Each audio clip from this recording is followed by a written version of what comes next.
I saw your mom commented. I went, did she listen? I don't know. Could she have? And then I actually asked her, and she goes, I did listen and thought you needed to give more details. Tyler got in trouble. I got in trouble for getting in trouble. So and she goes, I feel like you really should have explained that, the only thing we could have taken away from you that was going to affect you at all was church stuff. And I said, I know. I agree.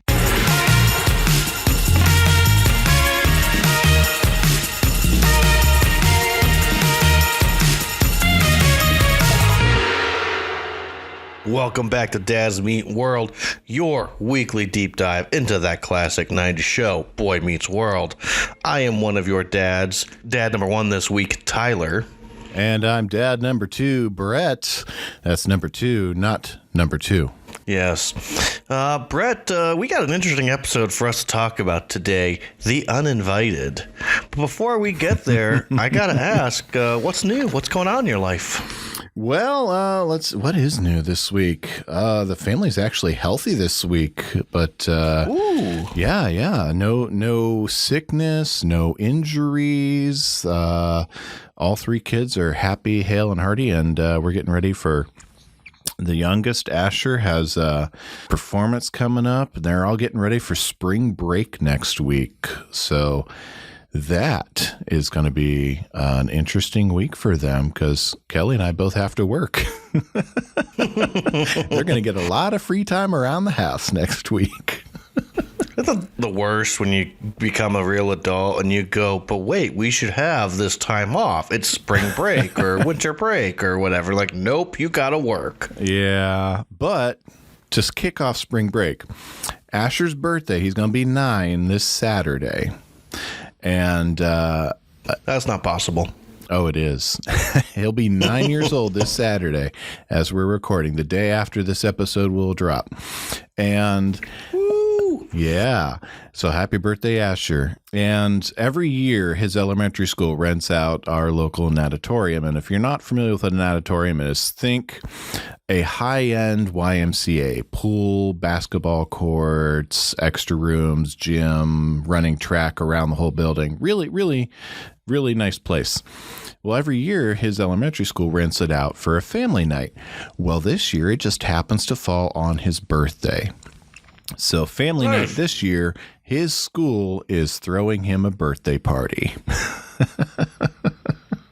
So what's going on with you guys over there at your place there, Tyler? I don't even want to talk about it, honestly. Here's the thing.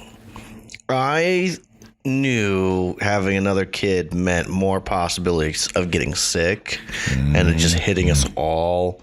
But just watching as a sickness hit Henry and then it hit my wife and I on the same day, and then the next day it hit my older son, just ridiculous of how much these sicknesses just hit us and hit us hard. And we sucked it up and dealt with it over the past couple of days. And, Sarah was a trooper, went to work, even though she still was feeling it really bad Monday.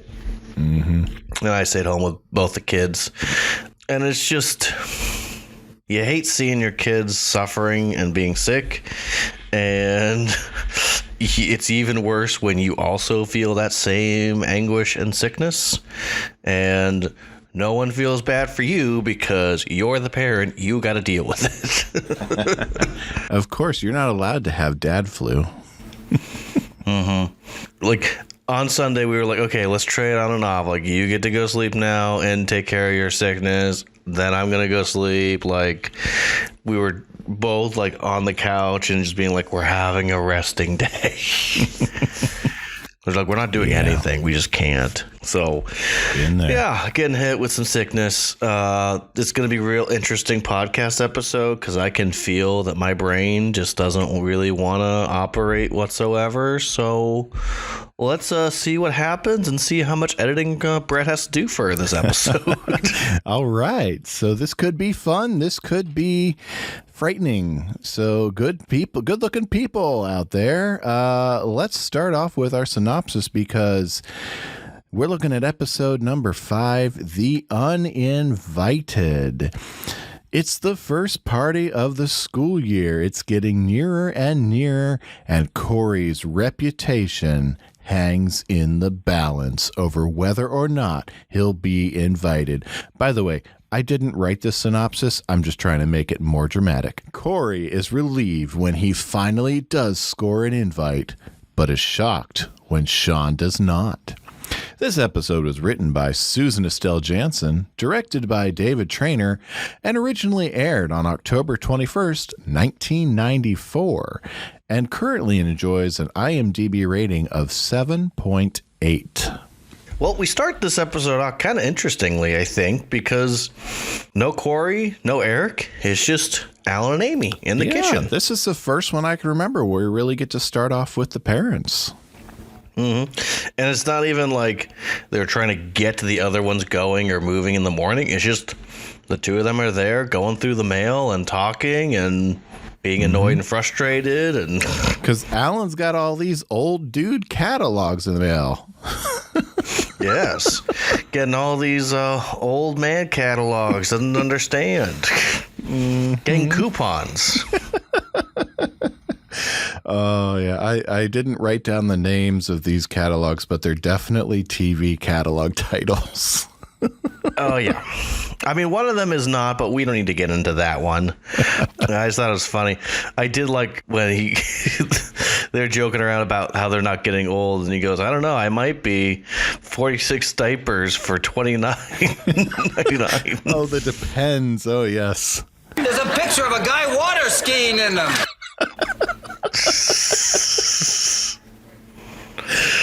Oh, yeah. Do you and Kelly ever have those conversations of like, yes, honey, we'll agree I am aging, but you're not aging? Well, we both agree that we're aging, especially, and you know, she'll never listen to this, so I can share. Kelly's eyes have always been worse than mine, but she recently had her annual vision checkup, and she now has a prescription for bifocals. So, oh boy. Well, she has a prescription for it. She does not have the lenses because she's at that line where she could get them fitted. She could just keep going and just grab some readers for really close-up stuff, but she has that prescription that she could use. I'm probably not all that far behind, but like I said, her eyes have always been worse, and I'm sure we'll talk about other aging elements in a couple minutes when Alan has his issue. But yeah, we do. Yes. We do talk about that. Because one of the things that her and I always talked about is she'd look at me and be like, my eyes are almost as bad as your mom's. I go, well, my mom cannot see for anything, so I'm sorry. Mm-hmm.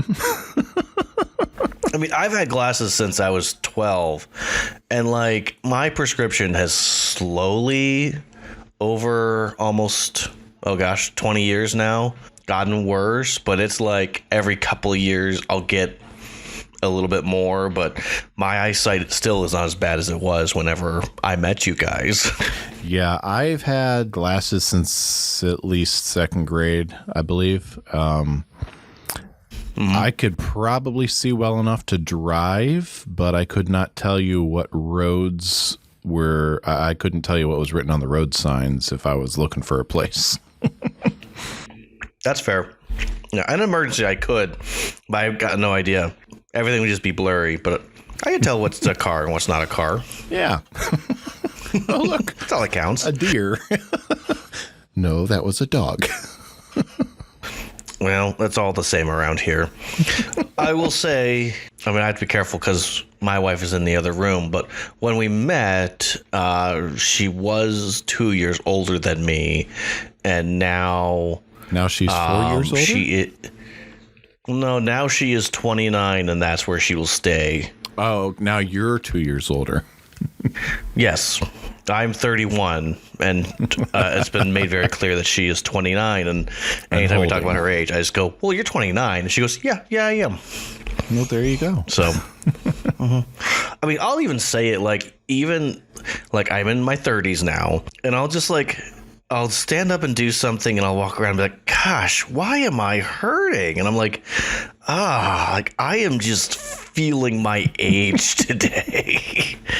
Like I this weekend before I got sick, I like got up with my wife and son for the feeding, and I was just stayed up because by the time they got done, I was like, by the time I go back to bed, by the time I wake up all groggy, I've wasted the morning, so I might as well be productive now. Well, I've got the clip here of Alan when the boys come in the kitchen. Yes, I think we should probably get a move on it. I think this will give some color to the whole reason we're getting to this discussion about aging. This couldn't be a fear of aging thing, could it? Oh, no, because I'm not aging. Neither am I. Dudes, where are you guys off to? We're gonna shoot some hoops. You want some actual competition? Yeah, who do you know? You be funny like that with a basketball stuck in your mouth? Ooh. I'd like to see that. Listen, would you do me a favor and call these people and get me off this old fogey's mailing list while I play a little b-ball with my homies? Honey, what are you doing? Nothing. What's wrong? I can't move. Am I the only one not moving? All right, I'm going to call the doctor. I think you threw your back out. Oh, no. Never throw my back out. I'm too young to throw my back out. I got to play some b-ball with my homies. Am I outside yet? We're not even out of the cold open. I mean, officially after this, we're out of the cold open. But I found myself, as I was watching this, I found myself in Alan's shoes completely, because not that I have ever had sought out high potency vitamin E, but I have thrown my back out twice in my life. I'm 40. I make jokes now that if I sneeze, I could throw it out. Now, granted, Alan's first time throwing his back out, he threw some magazines on the table. My first time throwing it out, I was lifting a lawnmower. So I did a little bit more than Alan did, but it's painful. I was laid up for a day and a half, 2 days. Muscle relaxers were a good friend, and painkillers. But it's definitely a mark from one stage of life to the next. And I didn't fight against aging as much as Alan seems to in this episode, but I was definitely in his shoes. Well, I mean, even in my young 20s, I pulled a muscle in my back, and basically what the doctor told me is that there's just so many muscles back there that if you pull one, all of them are just inflamed and are working over, and there's no way of fixing it besides just rest and taking some muscle relaxers, and eventually they'll ease and you'll be fine. Oh yeah. So I think that's enough of old men rail against the world. What are Sean and Cory up to? Well, they're wondering about makeup parties. Ooh, I've got Mr. Feeney intercepting some letters. Want to hear them? Very nice. These just in. Miss Wilder wants to know what Miss Harrington thinks she should wear to her party. Miss Harrington wants to know what makes Miss Wilder think she's even invited. I'm not invited. We'll just see. Okay. Mr. Matthews wants to know, is this going to be a makeup party? Well, sure, Cory. You can borrow my lip gloss. Out! Not up. I'll make out party. Ah, so it is. Mr. Matthews wants to know if this is going to be a make-out party. Not for him. Oh, Sean. I don't know if I'm ready for the soapbox yet, but just this whole about getting invited to the cool kids party and whatnot, just I'm not ready for it. Let's just keep we'll moving push that forward. soapbox on it. Let me give a little background on the two actresses here. We'll plug that in Yes, here. please do.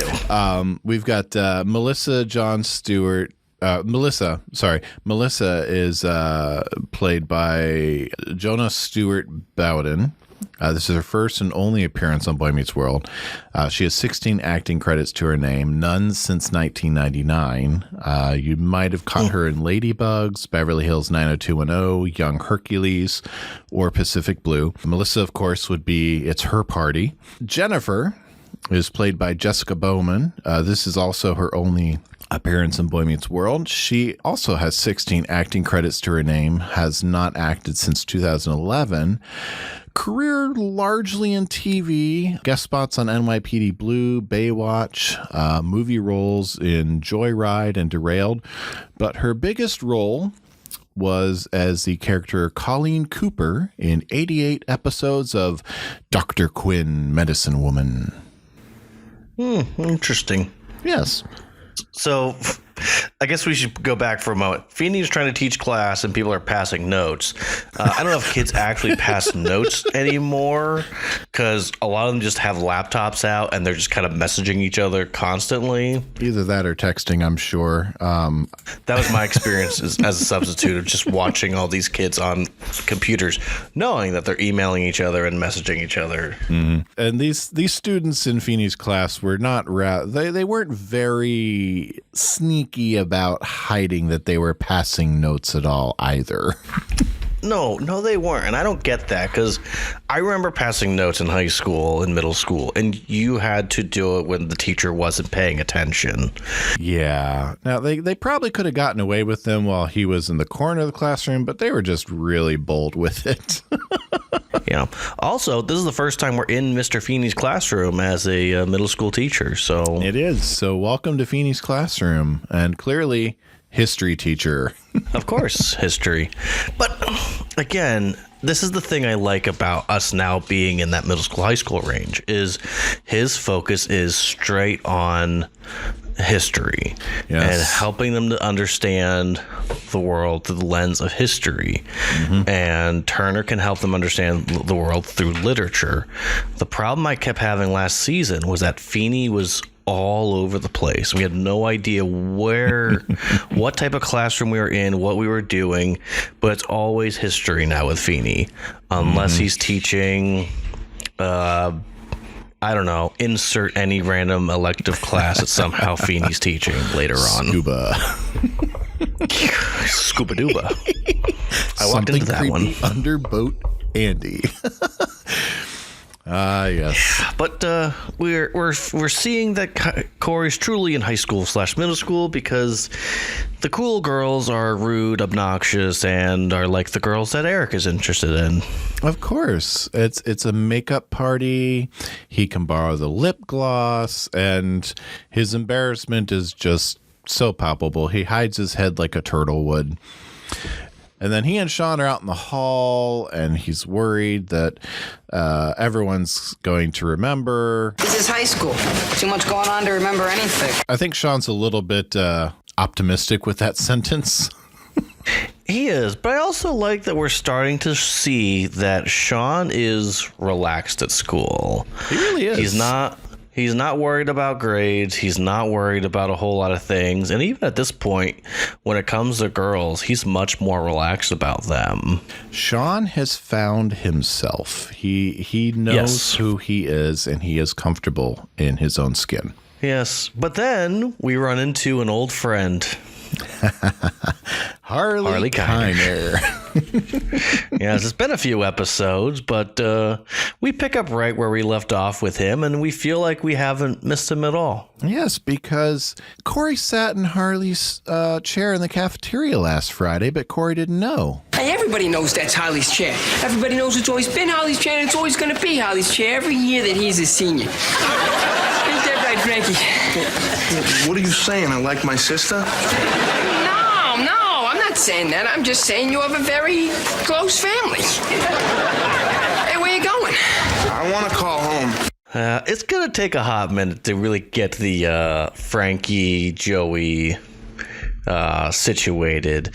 But do you like how at this point in season 2, like Harley and his cronies are kind of like sharks that just every now and then swim just a little bit closer and closer to Cory, and it's like just every now and then they swim kind of further away and he doesn't have to worry about them, but in the moment they smell a little bit of blood, they're right on top of them. They do seem to have that ability in them. I like that. And it just, Joey is, you remember those 3 sharks from Finding Nemo? Oh yeah. You can superimpose them over these 3. I see them at times. Oh my gosh, if we don't make merch with sharks of Joey and Frankie and Harley. Eventually. Oh yeah, there we go. It's in the bank. It's in the memory bank. Yes, but yeah, we're kind of continuing that storyline of, Joey's saying things and Frankie. It's almost like he doesn't hear him, and all of a sudden he looks at him. He goes, "Wait, are you saying this?" Frankie's clearly preoccupied. Yeah, he is. I mean, we'll learn later on. Frankie is a deep soul, and he's very much. He thinks poetically. He's very interested in learning, but just a lot of people only see him as the enforcer, and that's it. Yeah, Frankie is the very much the gentle giant. We just don't know it yet, which is rather interesting to me, since later on he'll mention writing poetry, which really makes me pause about some of these other asides. I know they're just writers throwing a joke in there, but. Makes me think. Well, I mean, I like my sister. Like, I don't know. It's always confusing of like weird things thrown out like that. I don't know. It just feels like it's just a joke to say a joke. But like, when you are a close family, like, you're just close. I don't know. I think people get weirded out by how you interact with your family because they're not used to how you interact with your family. But I just think that Frankie's sensitive and Joey talks too much, probably. Oh, definitely. Yes, but Harley is continuing his tormenting of Cory. I look at your face, I don't want to hit it.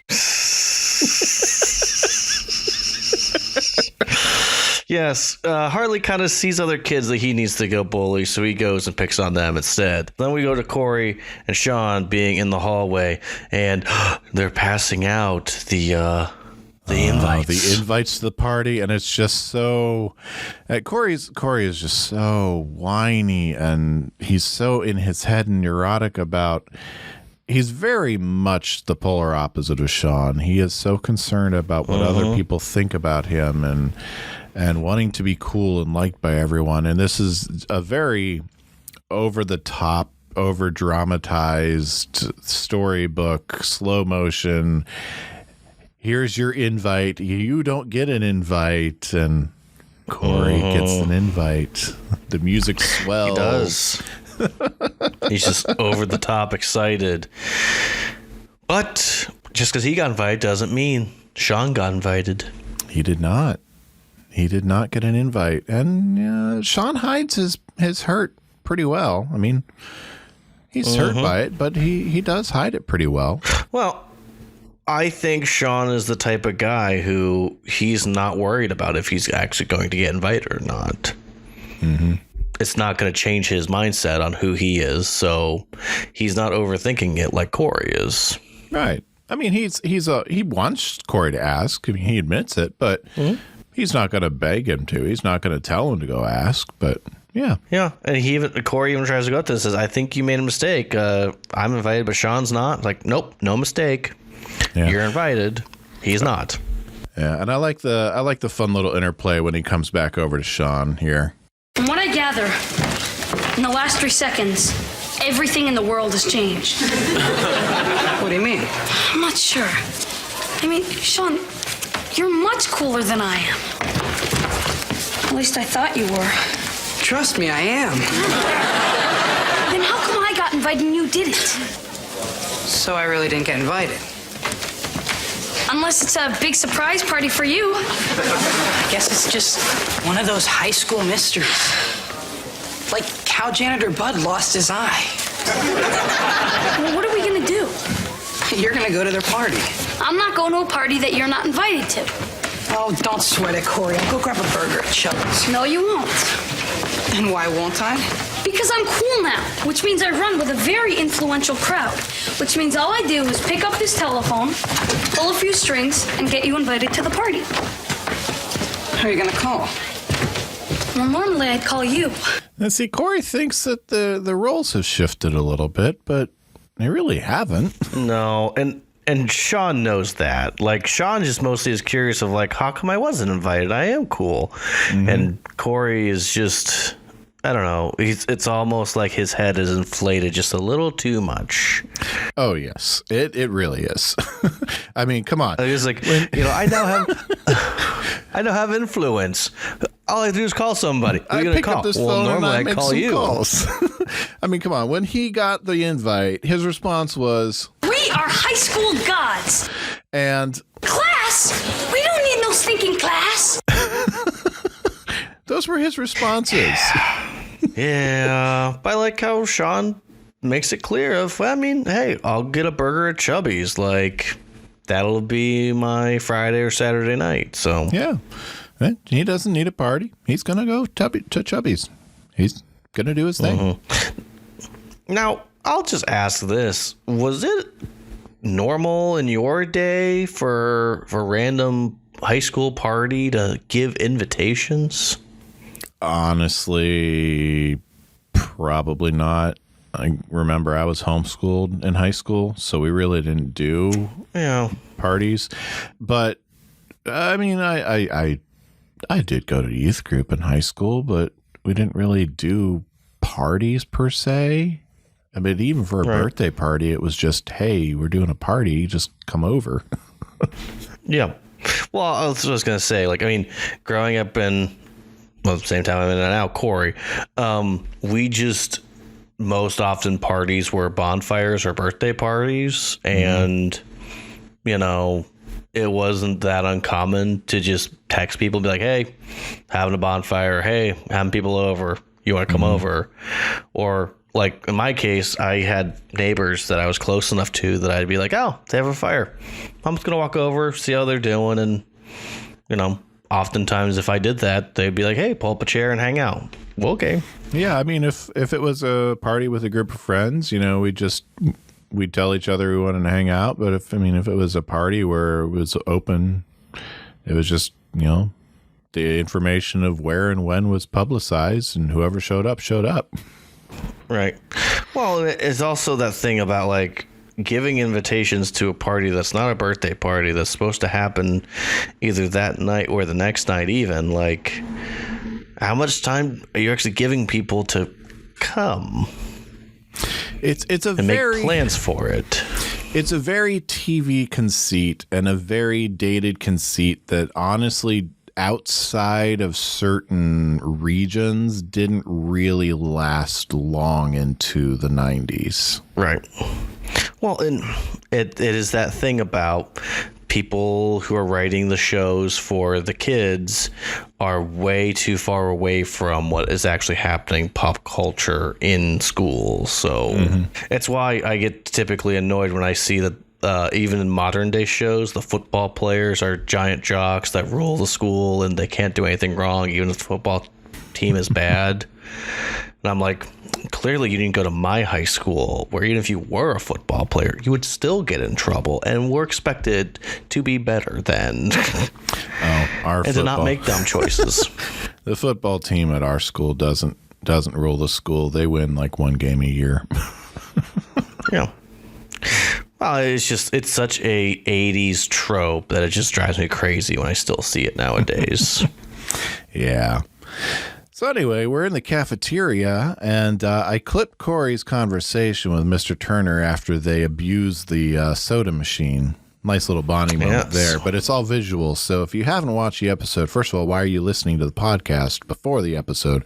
Go watch the episode. What are you doing? We're ruining for you. First of all, go watch the episode. Pause this. Go watch the episode. Come back. But after Mr. Turner and Cory bond by abusing the soda machine, they have this little interaction that's just a fantastic interaction. So how do you think I'm doing so far? You teach English pretty good, and I guess that may come in handy somewhere down the line. Sí, es muy importante. But what's more important is what to do when you get invited to a party and your friend doesn't. How good a friend? Your best friend. How good a party? The best. What'll happen if you go to the party without your friend? He says he won't mind. You believe him? I want to believe him. Because you want to go to the party? Yeah. Sounds to me like you've already made up your mind. What do you need advice from me for? Look, you're new here, so you wouldn't know this, but I never really actually thought of myself as cool before. You never did? No. So now that people are saying I am, it kind of makes me feel good, you know? Well, you should feel good, Matthews. You just don't get carried away by what other people think. Of course not. Why not? Because that wouldn't be cool. I really like that interaction because Mr. Turner just boils it all down into exactly what Cory needs to hear. The question is, and just like he has in just about every episode previous, gives him exactly what he needs to know to make the decision he needs to make. He's not telling him what to do, just telling him what he needs to know.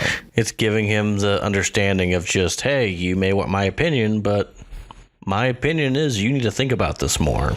Yeah. And I have to say, what this means for you. I have to say, I think our special guest from last week probably would have cringed very much at Cory's response to, you teach English pretty good. Yeah, I will say I wanted us to be able to talk about this, but I really enjoyed last week's episode of just the back and forth we were able to get with her and her our teacher extraordinaire correspondent. Yes, indeed. So I was quite happy that she was able to come on and help us out a little bit. Love to have her back. We'll see if she hears this and she'll know whether or not we talked about her. So good-looking people out there, if you enjoyed having Sarah on, let us know. Yeah. Again, if you've heard someone on this podcast before and you want to hear them again, or you want a different opinion or a different take, let us know, because we are more than willing to get other people's takes besides just our two dad opinions. That's right. So Cory abuses the soda machine again and gets detention from Mr. Feeney. Yeah, Mr. Feeney's quick to that detention. He is. He keeps detention, Mr. Matthews. Quote unquote evidence. Yes. But we go to the living room where we find Alan Matthews laying on the couch because he's a sad, old, pathetic old man. I think this is where the man flu myth started. I'm just going to say it's not a myth. It's real. It just is what it is. Now, I call it a myth because, I mean, anecdotal evidence, but I myself don't lay around whining when I get sick with a cold.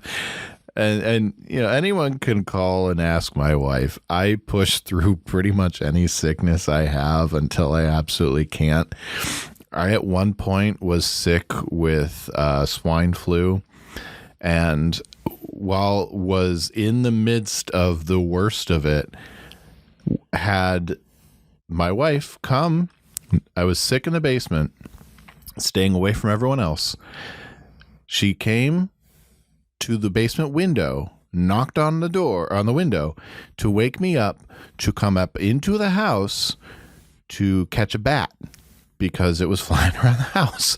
And me in the midst of swine flu had to go get a bat out of the house. I myself, it's a point of pride. I don't like to go to the doctor when I'm sick. I like to try to tough it out. I like to not have to lean on that unless I absolutely have to. So I like to, I mean, yes, I know there are wusses out there, but I like to, I don't give in to the man flu myth. Yeah.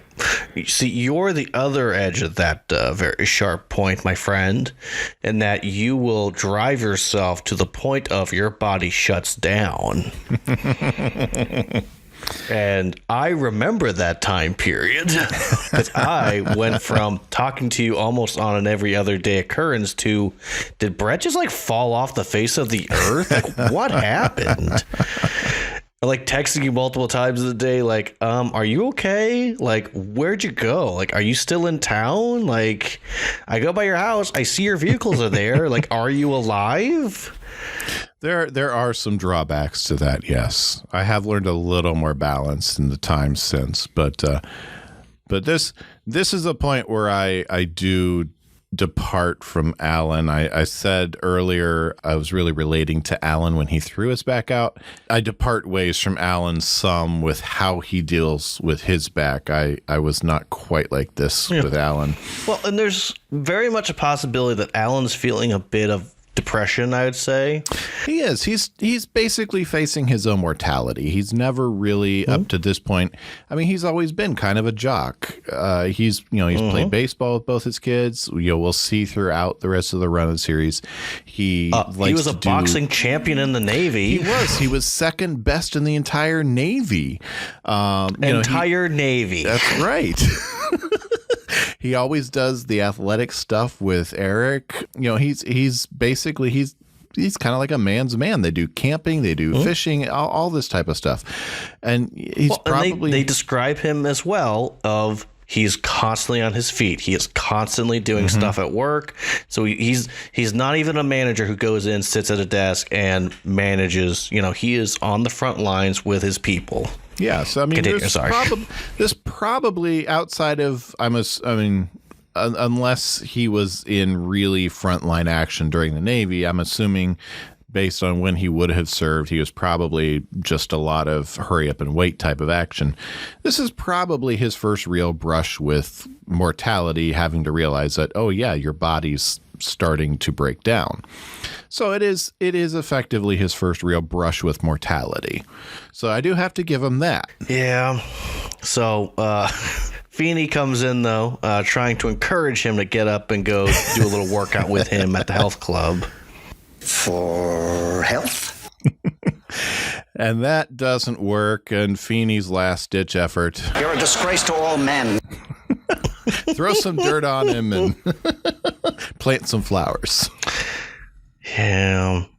I was like, he says, I get a $50 for each referral. So is he even trying to do it for Alan? No, he just thought he could get some money off of him. Because again, Feeney is willing to get a good scam in. Yeah, he appreciates a good little scam. I'm just an educator. Yeah. And we get a little bit of ABC, TGIF, little sneak in hashtag Nick cut when Cory comes in and Amy's trying to help Alan up and Cory's like, Mom, Dad, it's not even dark yet. Yeah. Because I was looking at the lines and I go, why are they going, ooh, no, please? Yeah. I'll go, oh, yes, that's right.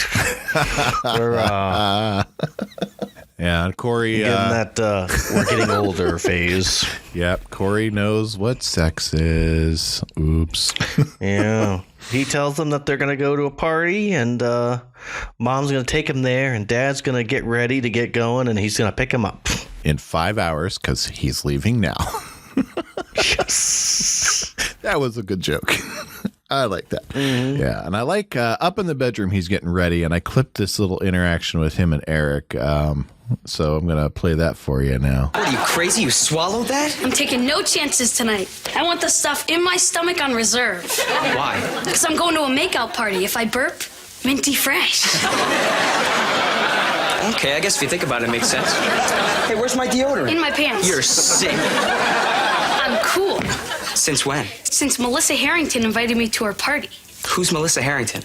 Only the coolest girl in 7th grade. And you got invited? I did. So that makes you cool too now, right? I believe it does. Well, how about that? I mean, you live with somebody and you think they're gonna stay a curly-haired little runt the rest of their lives. Then you turn around and one day they're cool. Hey, wait. Come here, let me look at you. Come here. Whoa. I mean, you didn't say you were this cool, Cory. All right, knock it off, Eric. You are so cool, I'm gonna have Mom cut all the feet off your pajamas, because you just may be ready, Mr. Julio Iglesias. Classic older brother, build you up, knock you down. Been there. I have to say, You were the one that did it. that's why I said been there. Yeah, no, I was the one on the receiving end of the big brother, like, oh, you think you're cool, you think you're something. You know, that may be why I very rarely see my youngest brother these days, but I digress. I have to say, I was watching this episode last night, and I made the mistake of eating a bowl of cereal during the scene. When Cory tells Eric his deodorant's down his pants, and Eric says, "You're sick," I almost spit a mouthful of cereal. I was laughing so hard. Yeah. It's just perfect comedic timing between these two. But Cory doesn't understand why Eric may be saying that. He just doesn't want to smell. That's all he knows. Sometimes I smell down there. I don't want to smell down there. Mm-hmm. That's it. And Cory doesn't want to take any chances. He swallowed mouthwash to make sure if he burps, it's minty fresh. Eric kind of likes that idea. Kids, you should never, ever swallow mouthwash. No, bad idea. Bad idea. Don't follow Cory's advice. Do you think this rampaging stallion is a Rocky reference? I think it's very possible. I think someone in the writer's room probably had that idea in mind. I mean, clearly it's a fake company or fake cologne title, because they always are. And he rubs it all over his head. Yeah. I don't understand. Also, like, I don't know about you, but I learned very early on that any aftershave, cologne, any of that stuff, you be very careful how much you're putting on, because you could easily smell worse with it on than without. A dab will do you. I mean, when he goes downstairs in a moment. What's that smell? Oh my God, I'm rotting. Yeah, so this is a point where Cory informs Alan and Amy that Sean's not going. Yeah, this is an interesting conversation, I thought, because, Amy is very much under the impression of, oh, you're going, that means Sean must also be going. Yeah, we'll pick him up on the way. Go let him know. I'm like, nope, he's not going. He apparently wasn't cool enough. I like how Alan reminds Cory that it's cool not to forget who his real friends are, or to remember who his real friends are, even though he's got this new cool status. It's simple. Cory's going to a party without his friend. He's made the statement that he's cool, that he's going to a party, and it's just simple. For lack of better wording, it's that leap in expectation that a seventh grader can only make. Mm-hmm. Of, I got invited by a cool girl, so clearly I am now cool. My friend, who I think is cool, did not get invited, so clearly he is not cool. Yep. And I can't wait for this little bubble to burst on Cory. Let's see how long it takes. Because Melissa very oddly announces Cory's arrival to her parents. Is it 5, 4, 3, 2, 1? Now, before we get to the bubble burst, I want to point out some of the other guys at this party that Cory realizes are not as cool as him. We've got Alvin, played by Lucas Jackson. He last played Lemke in Back to School, the season premiere. This is his last Boy Meets World appearance and his last acting appearance in Hollywood. We've got Simon, played by Jonathan C. Kaplan. We saw him as Herbert in Back to School, and he will return as Alvin twice more in season 2. And we've got Ubaldo, played by Philip Glasser. This is his only appearance in Boy Meets World. He has 38 acting credits to his name, last seen in 2007. He was the voice, in 2007, the voice of Fievel Mouskowitz in the American Tail video game. Huh. And he was that voice because he was also the voice of Fievel in the movie An American Tail. Oh. And all the subsequent movies. Interesting. He has also appeared in Hang Time, Sabrina the Teenage Witch, Saved by the Bell, The New Class, and lots of voice acting for cartoons. And even played the role of young Danny Tanner in one episode of Full House. So a lot of TGIF and other ABC connections there. And so Cory gets to look around, sees all these faces, and realizes It's a geek party! Not good. Not the good bubbles at all. burst. Yeah. I think, okay. I'm going to open the soapbox now. All right. So I get that her parents didn't want to invite certain boys because they were dangerous, bad. Couldn't trust them. And I can understand inviting Cory because Cory's been established, even though every now and then he makes poor choices and he does dumb things. He is someone who is from a good family. People like his family. And so outside of the time in which he is allowed to express himself and explore, for the most part, he could be considered a good kid. Mm-hmm. Yeah, and as Melissa puts it, totally PA, parentally acceptable, which is as bad as it gets in high school. Yes. But my problem is the other guys in which are there. The completely nerdy, geeky guys who I really feel like this girl would not have invited whatsoever, even if they were the only ones approved on the list. From my vantage point, I can see Cory getting invited. Yeah. But there would be a bunch of other people there as well. Because the moment that she would invite Alvin, Simon, Ubaldo, and the other guys that aren't named there, it would ruin her party. So why would she invite them? There is some logical fallacy at play there, and they try to explain it away with, once all the cool guys are nixed, then none of the girls show up, and all that's left is all of these geeks. But again, it raises the question, why were they on the list in the first place if all of the hubbub was, this is the first party of the year, it's the cool party? Why were they on the list in the first place if that's what the buildup was? Well, and the thing is that, like, again, just going based on my experience, there are people who would just do things themselves, like a certain cluster of people that were the quote-unquote cool people. But a lot of times, girls would hang out together and have a sleepover, or just not even call it a sleepover, just, staying the night at one person's house. And then another collection of guys would be at a different house. And every now and then they would, sneak away and commingle and whatnot. And they would just talk to each other. And that's all that would happen.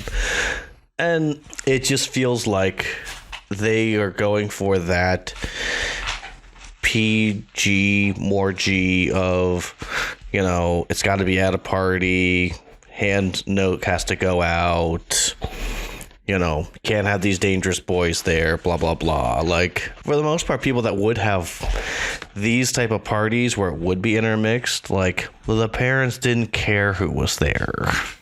And there could be one line of dialogue that could have fixed all this. If there was something in there about, I threw some other parentally acceptable names on the list just to throw them off the trail, to show that I had a good cross section, but it backfired. Yeah, it almost feels like she could have made it clear of, like, she threw these guys out there to prove a point to her parents, and her parents called her bluff, and her friends also called her bluff. Yeah, just a line or two of dialogue would have made it a little bit more believable, it kind of falls apart a little bit for me too. Yeah, but Cory does have a small moment where he could cross a line and could make this party more interesting. He really does. He's almost Danger Boy, and he gets. But kudos to him. His response is, "Cory, what are you doing? I'm in over my head here." Yeah. Again, if you haven't watched the episode yet, pause it and go watch the episode. It's visual. I can't communicate it here. But I like how they make it clear that Sean was the first person off the list, and after Sean was off the list, it made it easier to get other dangerous boys off the list, and then none of her girlfriends wanted to show up. Yeah, and I find it interesting that Jennifer, who might not have even made the party list, is the one that comes in and tells her about this other cool party that she leaves for. And then after they leave, I really love when Cory goes over and the nerds are practicing spin the bottle, because that's what nerds do, just in case girls show up. I really love this interaction they have. Oh, well, we don't mind. We're all friends. Yeah, we like hanging out together. We're very comfortable with what we are. Parties come and parties go. But you always have your friends. That is why Ubaldo is so cool. It's short. It's uncomplicated. If I could change anything, it would be simply one word. They say we're very comfortable with what we are. Yeah, who we are should be. I wish they would have said we're very comfortable with who we are. Yep. Granted, again, it's to make that joke. It's 30 years ago. They're going for the joke of we're nerds and we know it, and we're geeks and we know it. But beyond that, if you take that context out, I love the fact that here's these three geeks that Cory looks down on, that he himself has physically assaulted on the first day of school at least twice. Hey, unintentionally bullied. We agreed upon that. Bullied. Yes, we agree. But here they are teaching him a lesson that they're comfortable with who they are. It doesn't matter to them who's there and who's not. They're with their friends, and that's all that matters.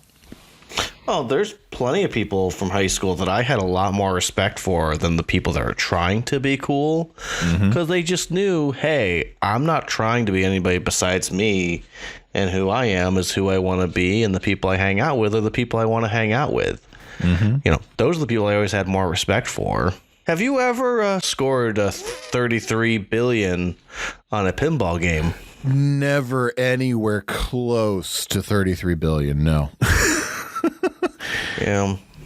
That is the highest score I've ever heard of. That's the best score I've ever heard of. In fact, That's the best score I ever seen. Nobody's gonna beat that score for like 1,000,000 years.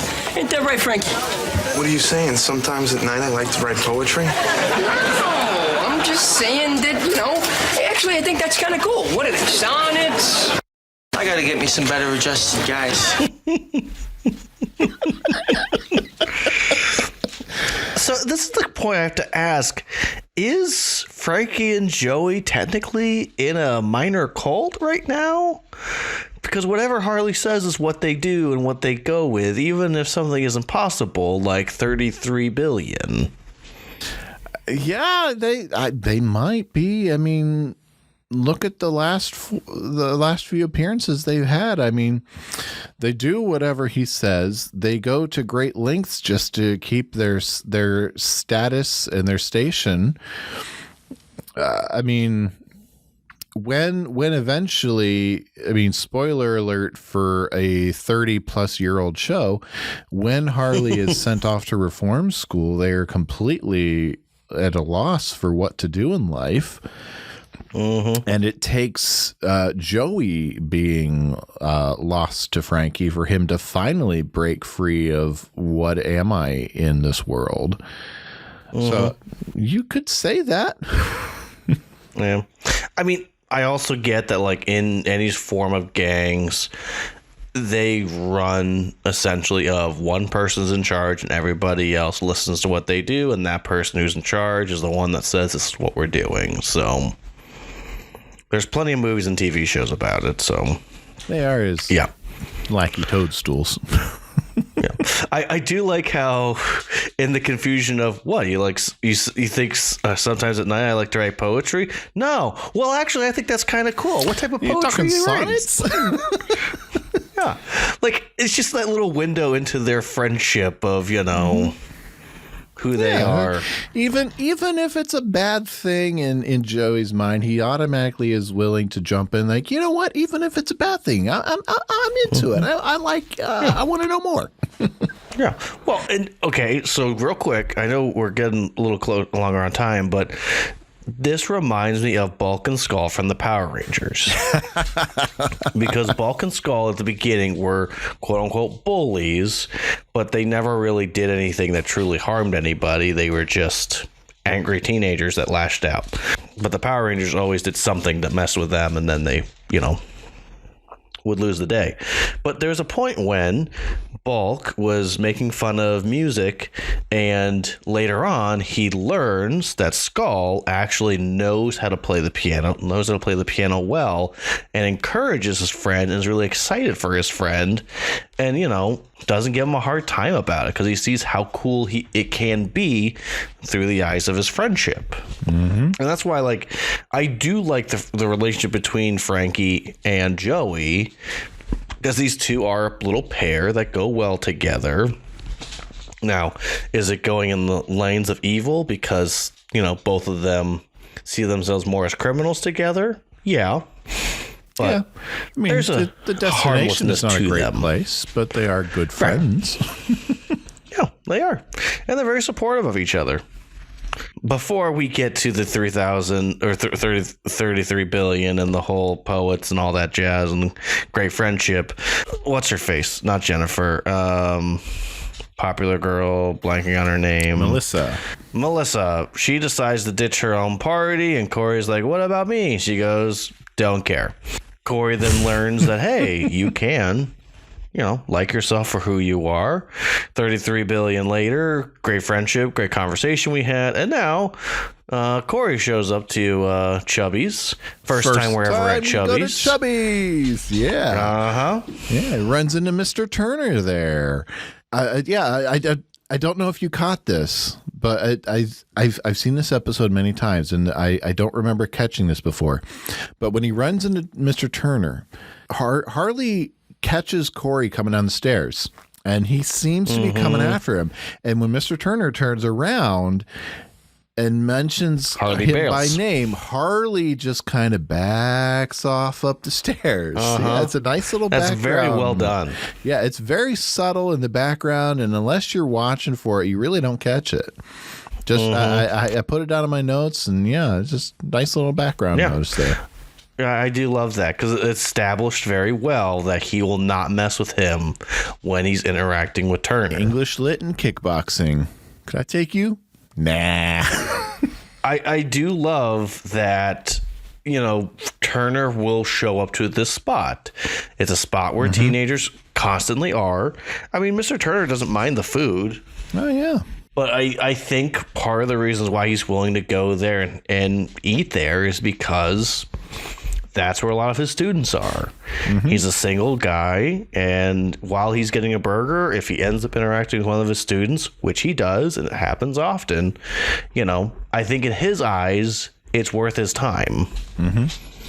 Which I don't disagree with. Indeed. Remember that decision thing we talked about? Yeah. I kind of made the wrong one. Yeah, I could have told you that. Then why didn't you? Well, you don't listen in class. You're going to listen in life. But you're the teacher. I'm supposed to learn from you. Oh, right. Teacher, yeah. Hey, everybody, hand in your homework right now. Sean, your friend's here. Just kidding about the homework. Good night, everybody. I like how they're trying to make that good night, everybody, still a thing. But yeah, just fun little. What, you don't pay attention in class? You gonna pay attention to real life? The thing that bothers me about Girl Meets World, and I can't get into the soapbox too much, but the most influential teacher on Cory is Turner, because Turner gets him in a way that Feeney does not. And I think Turner helps him in life more and in that confusion and struggle of being a teenager. But yeah, I love how he points out Cory to Sean, and Sean immediately just bails on everybody. He does, yeah. He's like, hey, my best friend's here. I want to talk to him. Exactly. And I've got their whole interaction here, and I clipped it because it's foundational to their friendship here. Yeah. I got an order of chili cheese fries, extra gravy. Nah, you're too busy with those other guys. What other guys? The other 1,000 guys at your table. So they'll make room. Sean, they're gonna see you talking to me. You know, you've been acting really weird since you got invited to this party. You don't want to hang out with me anymore? I'm a geek! Oh, like you didn't know. Cory, what are you talking about? I'm the worst kind of geek. I'm a geek who didn't know he was a geek. Cory, Yeah. do I hang out with geeks? No, that's why I'm leaving. Come on. You're my best friend, man. You just gotta loosen up. You don't think I'm a geek? Of course not. You think I'm cool? Of course not. Then what am I? You're Cory. I'm Sean. Just like it's always been. What else do you need to know? I need to know how to be cool, like you. I'm not cool. Yes, you are. Sean, look around you. I mean, this is the cool party.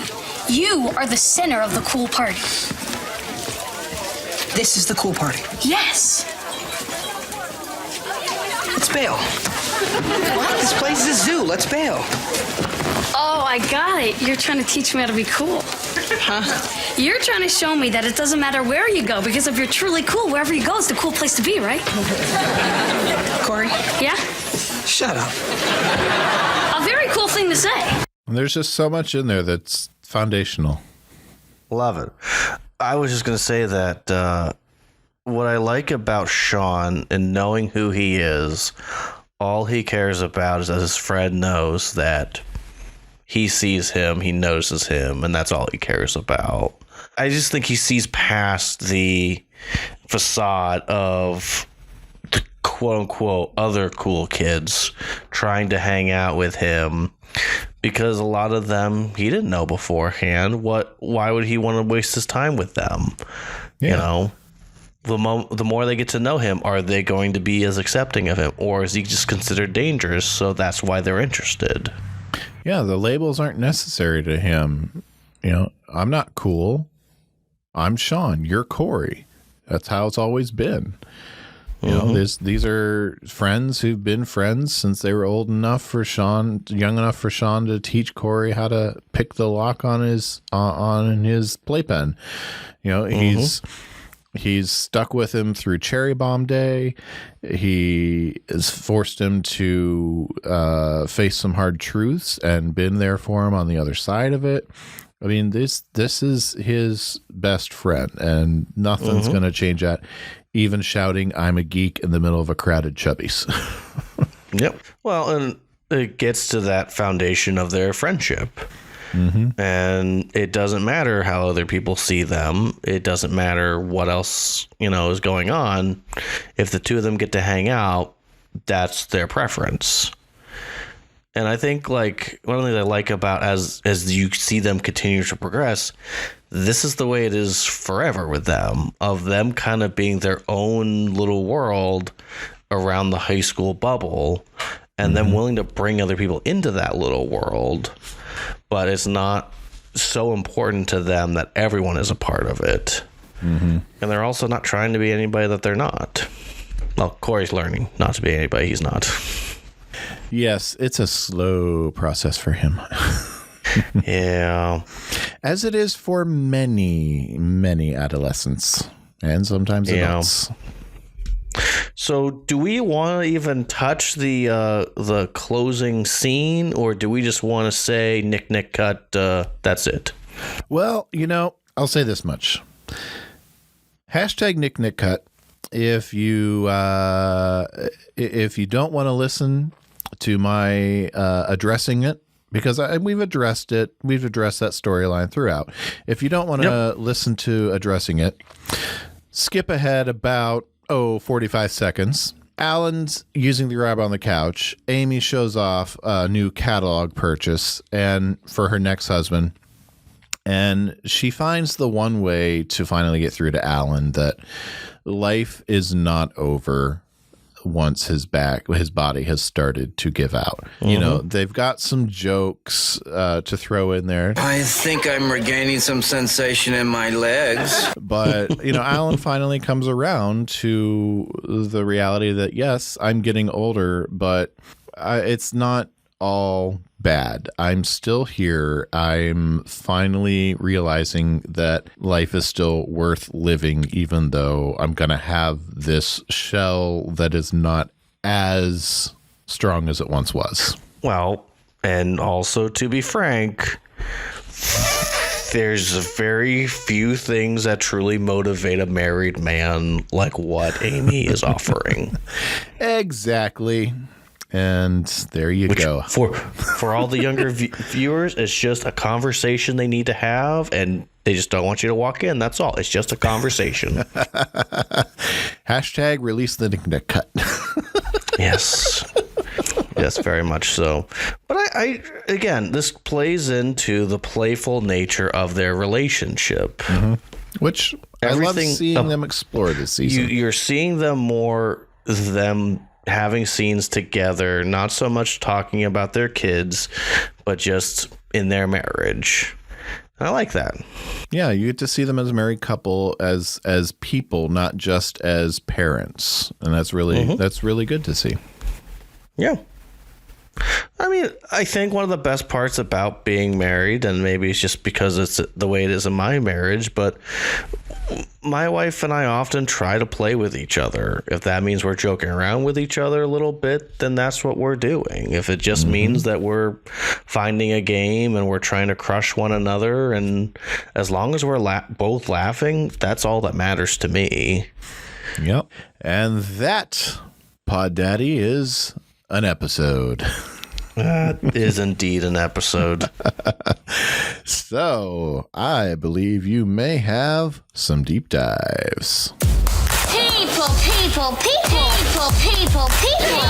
People. Am I the only one who read the summer reading list? Yeah, so let's start with the vitamin E. I couldn't find the specific of the high intense, high achieving potency vitamin E. Basically, just vitamin E is an overall vitamin that just helps with brain, eyes, immune system, and heart health. It's just a way to strengthen each of these different things. That's all it really is. So in like a multivitamin that you may take, vitamin E is a key ingredient in it. It's just all around just to help with making your body just protect itself and work a little bit better. Oh, and just for whether or not this makes the final cut or not, vitamin E for, we'll call it virility, was big in the early 90s because there were studies that show it did increase certain things, and that certain little blue pill was not available to the public until 4 years after this episode aired. And I had wondered about that, but I did not see anything specific about it. So yeah, let's leave it in. There's advertisements all over the place for those things and guys smiling. Mr. Feeney was trying to teach about the Pony Express. Interestingly, Pony Express is only in business from April 3rd, 1860 to October 26, 1861. It was a mail carrying service that went between California to Missouri and just kind of became a legendary thing, essentially a part of the American West. And so just the lore of it has been a much bigger, much more appealing thing than the actual process and time period that it was together. And, the post office has really destroyed the uses of a need of that. So throwing your back out. So generally what it means is a temporary pulling or spraying of a muscle in your back, often in the lumbar region. There are numerous ways in which you can throw out your back, including twisting your back, lifting heavy objects, or overextension while stretching, or just you move in the wrong direction and it just goes. Like one of the things I was looking at, I couldn't find the article that I initially had, but basically it said of like any way in which you move your back, that your back just doesn't want to move at that point, that's throwing out your back. And the best thing you can do is rest and recover, but you gotta also get up, you gotta move. If after resting and then trying to move, if it's not getting better and stronger, you gotta go see your doctor. Because, muscle relaxers is sometimes, a critical thing you need. Indeed. They can be your friend. And we both said we both needed to use them before, so we're comfortable with that. We mentioned that Chubby's, this is the first time we go and we're at Chubby's. So Chubby's is going to be a staple of the show up until the end of the 5th season. And I found a cool website about it, and I'll probably send it to you just so that way we can put it out there so people can see it if we want. The thing that I figured that we should probably talk about is as the show progresses, random and weird stuff keeps coming up for what's available at Chubby's. And so I have in front of me just the menu as we understand it from Chubby's. And as I go through all of them, you're just like, I feel like we're missing some stuff. Or like it doesn't fully make sense. So the first thing, of course, is the turkey chubby with everything. There's a specific episode. We'll get to that one. And then there's Chubby's famous hamburger, Chubby's famous French fries, double chubby cheese, clown burger, which will become one of Cory's most prized possession items there, chili cheese fries, chunky monkey double fudge ice cream, and then, of course, soda. One of my favorite jokes later on this season is when Chubby pours half of a cup and he goes, there you go, diet, half the calories. Yes, we will learn that there are several different people that are called Chubby over the years. We'll talk about them as we meet them. But essentially, the staff of Chubby's is Chubby the owner, Maria the waitress, and then there's a counterman, and then just a variety of different random staff, bussers and cooks, and people that we don't really always get names of, but is around. To say that there are a lot of important things that happen at Chubby's is an understatement. This set is almost as iconic to Boy Meets World as the Matthews house is, as Feeney's classroom is, as later on the apartment becomes of Eric, Sean, and Jack. Which, if you guys don't know who Jack is yet, again, why are you listening to this podcast? You need to watch the show to understand what's happening. A very important thing that you and I need to discuss, not necessarily you and I, but just we need to have a quick conversation about is cool. What does it mean to be cool? There's been a couple different studies that have been done about coolness. How do you define it? What does it look like? And so essentially, from what I was looking at, is that for a long time, James Dean, Miles Davis were kind of these symbols of cool. For those of you that don't know, James Dean is a famous actor who tragically died way too young, but often would play these young guys didn't care about the rules, didn't care what people had to say, would have these emotional scenes in movies, but always, had glasses or would smoke a cigarette and, were dangerous. And you could argue that Sean is a James Dean-like character. Moves his hair a certain way. He's got these emotions building up on the inside, but for the most part, everything is calm, cool, and collected for him. And so again, many different places have done many different type of research into what it looks like to be cool. And so one of the big things that really stuck out to me looking through the different experiments is kind of just within the result of what words we can associate with coolness. Now, not all of these have to go together, but just around about, just kind of part of these architects of going into each other. So stuff like friendly, competent, trendy, desirable, attractive, unconventional, pro-social, helping others, humorous, confident, emotionally controlled, and hedonics. I don't know what that word means. And again, describing more of the word cool, emotionally controlled, hedonist again, I don't know what that means. Understanding irony, rebellious, roughness, thrill-seeking, unconventional, competent, attractive, again with a pro-social, confidence, drive for success, friendliness. All in all, I think what we're learning is that the understanding of coolness really is in the eyes of the beholder. Because someone could be considered cool for things like their willingness to be involved in school politics, their willingness to speak out about issues, their willingness to be kind to other people.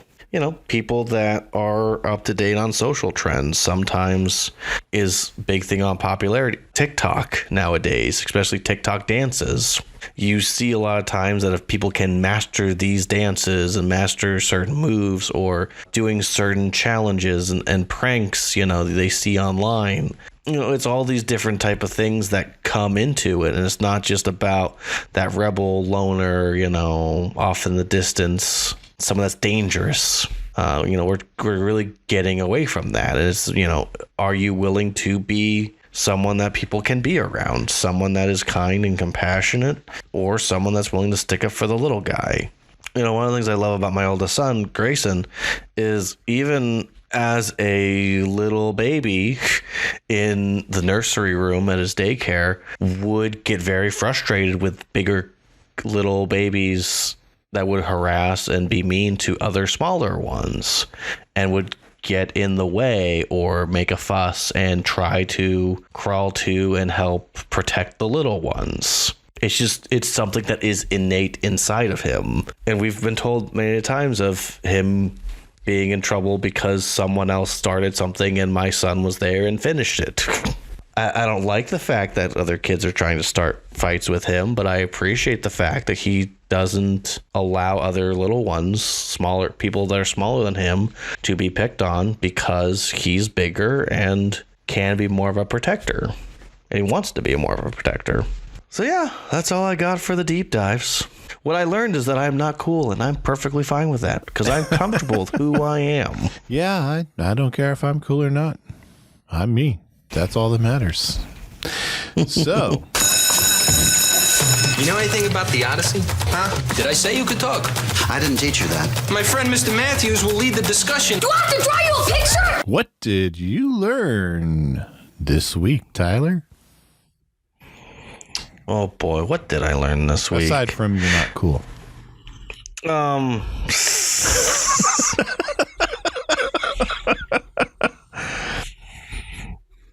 Well, I think... Well, I just think about the storyline with Alan and kind of going through... And it didn't really click to me until I said it out loud about him kind of going through a bit of a depression. And it's just that aging and how sometimes it can hit us. And I know, even though I'm just in my 30s now, because every now and then it hits me of like, gosh, like I'm feeling old. Like watching all these babies become people and getting really close to the fact that I will be graduated longer than many students that I interact with on a regular basis is going to be crazy to me. But also in that, how do I want to say it? I appreciate the depth of the relationship my wife and I have more and more every year. Because the closer that we're getting to the point in which we met and started dating, because we met and within a month or two we started dating, and just the longer that I have time with her and the less time that I was without her is something I'm really looking forward to.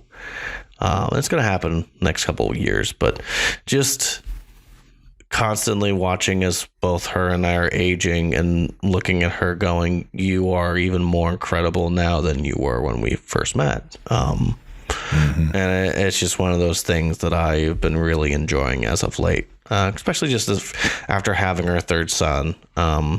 And as we're trying to get our life back in somewhat of order and just trying to be ourselves again. So this pregnancy was a lot harder and definitely in much more of a funk and trying to get through more than anything else. So what did you learn, Britt? Well, definitely was fell into that category of learning from Alan's role. But I'll take the other direction and speak to our younger audience. I remember looking back on my younger years and looking up to a lot of people that I thought of as cooler. And honestly, you'll never feel that you're as cool as everyone else around you, especially if you're seeking their approval. So take a lesson from Sean, from Mr. Turner, and from from Ubaldo and Simon and Alvin. Be comfortable with who you are, with who you've been made to be, and even with what you are, with what your role is in the society that you are within. Your role in life, your identity in life is not formed by the people around you. It's not crafted by what people tell you you are or who people tell you you are to be. It's formed and crafted by what is within you and what you've been created to be and who you've been created to be. So don't worry about being cool. Don't worry about being what other people tell you to be or fitting into a box or a checklist of identity that you think you need to be, or what you think you need to be to feel comfortable. Be what you are. Be who you were created to be. Don't worry about being cool. Mm-hmm. And that's what that's what I always look back to. I learned early on to follow that message, and I am forever grateful for it. So it's good to look back and see it at play. Yeah, the best thing you can be is yourself. And the more you can learn who yourself is, the better off you're going to be. And the people that truly like you and care about you will be around as long as they know who you are. Yep.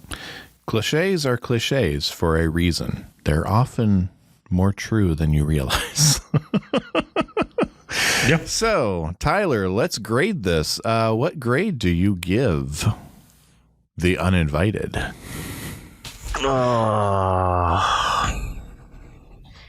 Or do you want me to go first? I don't know. Yeah, why don't you go first? All right. I'm going to give The Uninvited an A-. It's a solid story with a solid message. There's just a couple of little things we already talked about, like some of the inconsistencies with the party that just kind of bring it down a little bit. But overall, I really like the way that it shakes out, and I really like what Cory and Sean walk away with. So A- for me.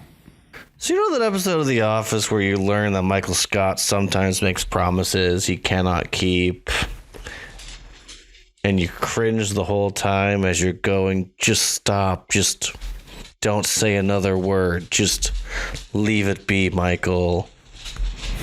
Mm-hmm. This is one of those episodes for me because I watch as Cory, and as I've already said many a times, I am Cory. I see my life through the lens of Cory Matthews. I've seen myself get really excited about parties that I may or may not be invited to as I show up and learning I wasn't really supposed to be there and all those things. I just am so cringy as I watch it, and there's such a great message to this episode and such a great moment with Cory and Sean.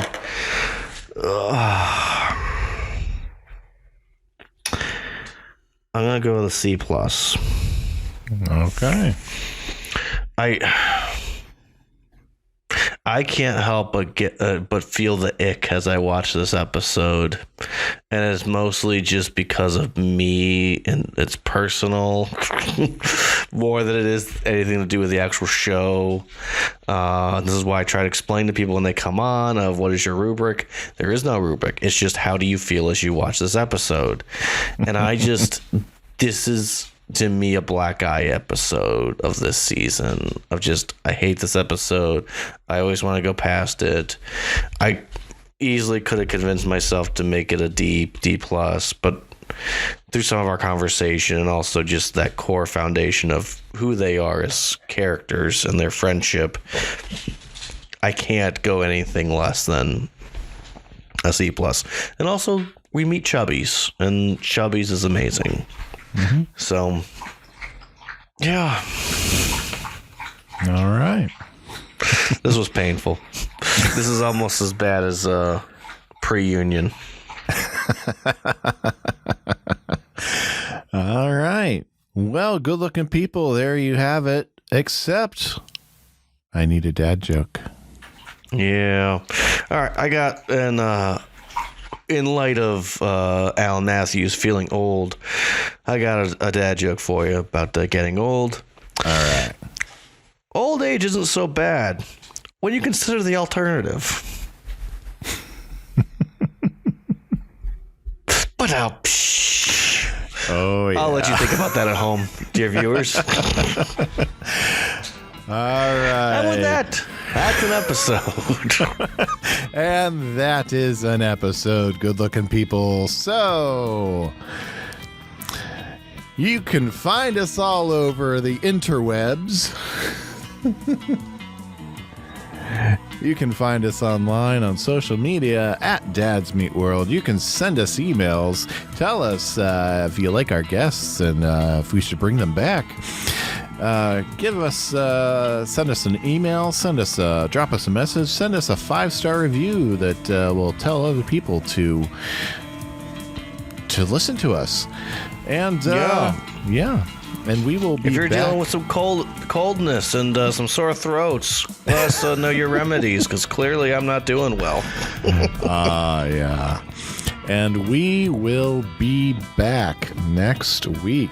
So good-looking people. We'll see you next week. Tyler, I'll see you next week. Take lots and lots of cold medicine. I'm going to bed right now. All right, go to bed. See you, good-looking. After you, good-looking. You can find Dads Meet World on Facebook, Twitter, and probably a few other places just by searching for Dads Meet World. Dads Meet World is a production of Headfirst Studios. Headfirst Studios. Tell your story.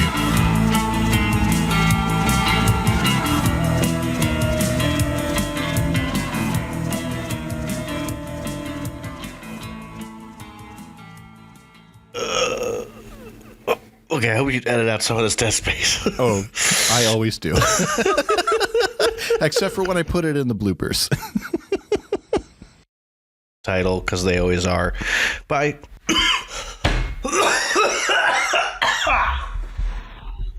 It's okay. I'm just dying a little bit. Yeah. Yes. Just a reminder, good-looking people. Dang gum. When your lungs fill up with liquid, make sure that they're vented by the very best. Puncture wounds.